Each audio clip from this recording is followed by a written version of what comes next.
गुरु भक्ति योग।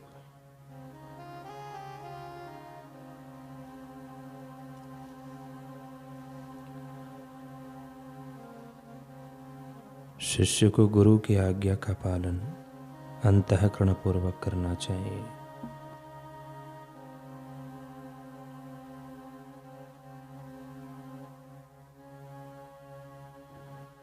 गुरु के द्वारा निर्दिष्ट पद्धति कभी कभी शिष्य की रुचि को तत्काल अनुकूल ना भी हो, फिर भी उसे श्रद्धा रखनी चाहिए कि वह उसके हित के लिए ही लाभदायक ही। गुरु मिलने से जो लाभ होता है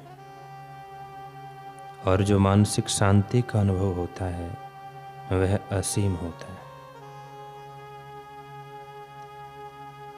अपनी सर्वोच्च दिव्य प्रकृति का भान होते हुए भी भगवान श्री कृष्ण ने अपने गुरु सांदीपनी की कैसे सेवा की और उनके पास अभ्यास किया, यह तो आप जानते ही हैं। जिस शिष्य को अपने गुरु में श्रद्धा होती है वह ज्ञान प्राप्त करता है। पूरे हृदय से संकोच रहित होकर संपूर्णतः अपने गुरु की शरण में जाए।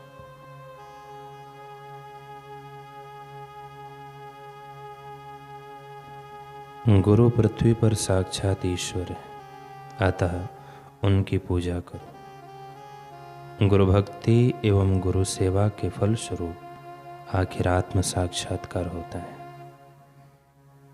शिष्य को गुरु की सेवा करते रहना चाहिए।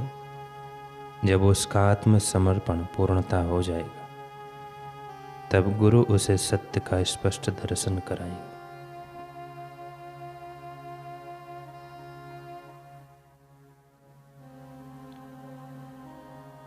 एक धर्मात्मा राजा था जो प्रजा का पुत्रवत स्नेह करते हुए शासन करता था। वह संसार से ऊब चुका था, अतः एक दिन अपने ब्रह्मज्ञानी सद्गुरु के आश्रम में जाकर उन्हें साष्टांग प्रणाम करते हुए बोला कि गुरुदेव, मैं इस राज्य की झंझटों समस्याओं से बड़ा दुखी हो गया हूँ। एक समस्या हल करता हूँ तो दूसरी खड़ी हो जाती है, दूसरी को सुलझाता हूँ तो तीसरी। इस प्रकार नित्य नई उलझन, नित्य नए बखेड़े। मैं तो तंग आ गया। इस जीवन से क्या करूं? गुरुजी बोले, राजन, ऐसी बात है तो छोड़ दो इस राज्य को। राजा ने कहा, कैसे छोड़ दो? मेरे छोड़ देने से समस्याएं तो सुलझ नहीं जाएगी।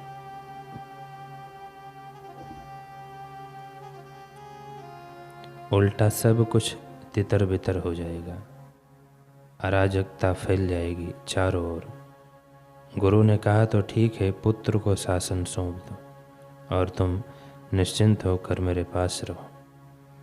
परंतु पुत्र तो अभी छोटा सा नादान बच्चा है। गुरुदेव, वह इस भार को संभाल लेगा कैसे? गुरुजी ने नया उपाय बताते हुए कहा, यह बात है तो शासन मुझे दे दो, मैं संभालूंगा उसे। गुरुजी की बात सुनकर राजा बड़ा खुश हुआ और बोला, हाँ गुरुदेव, ये मुझे स्वीकार है। गुरु ने कहा, तो हाथ में पानी लेकर संकल्प करते हुए सारा राज्य मुझे दान कर दे। राजा ने ऐसे ही किया और उठकर चल पड़ा।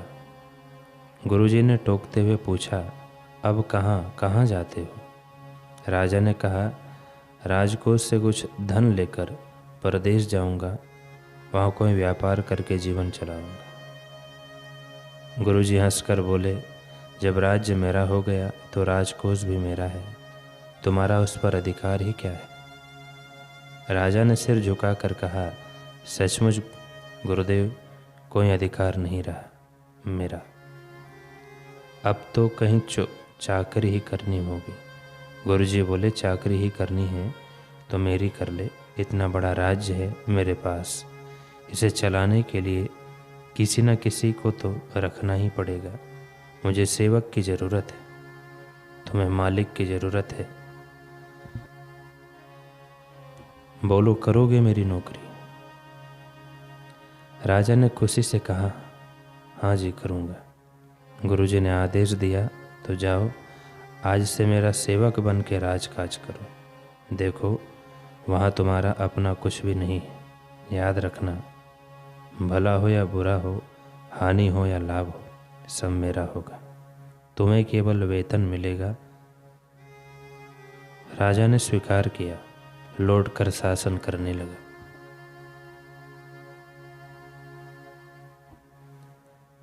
एक मास के बाद गुरुजी ने आकर पूछा, क्यों भाई, राजकाज निपटा कर थक तो नहीं जाते? अब भी दुखी रहते हो या क्या? अब भी दुखी रहते हो क्या? जीवन सरल चल रहा है या संकट में लगता है? राजा मुस्कुराते हुए बोला, गुरुदेव, मैं तो सेवक हूँ। पूरी लगन और परिश्रम से राज सेवा करता हूँ और सुख की नींद सोता हूँ। यह है वह साधन जिसे अपना लिया जाए तो कर्म करता हुआ भी मनुष्य उस कर्म में लिप्त नहीं होता। स्वयं को स्वामी नहीं, ईश्वर का या ब्रह्मज्ञानी गुरु का सेवक समझो। ये सब ठाट बाट तुम्हारा तो है नहीं। तुम मैं मेरे की अहंता ममता करके क्यों फंस रहे हो? तुम्हारे पास जो है वह सब यहाँ तक ही है। तुम्हारा शरीर भी परमात्मा का दिया हुआ है। तुम इन सब का सदुपयोग उसी परमात्मा की प्राप्ति के उद्देश्य से, उसी की सेवा के लिए करो और भाव रखो, मेरा मुझ में कुछ नहीं, जो कुछ है सो तोर, तेरा तुझको देत हूँ, क्या लागत है मोर। जो ब्रह्मवेत्ता सद्गुरु के वचनों में निष्ठा रखते हुए लगन के साथ तन मन धन लगाकर वसुदेव कुटुंबकम की भावना से उनके समाज उत्थान के देवी कार्य में लग जाते हैं, वे भी ऐसे प्रजावत्सल राजा की तरह जीवन में निर्लिप्त रहते हुए सुख से सोते हैं और देर सवेर सभी परमात्म तत्व में प्रतिष्ठित हो जाते हैं।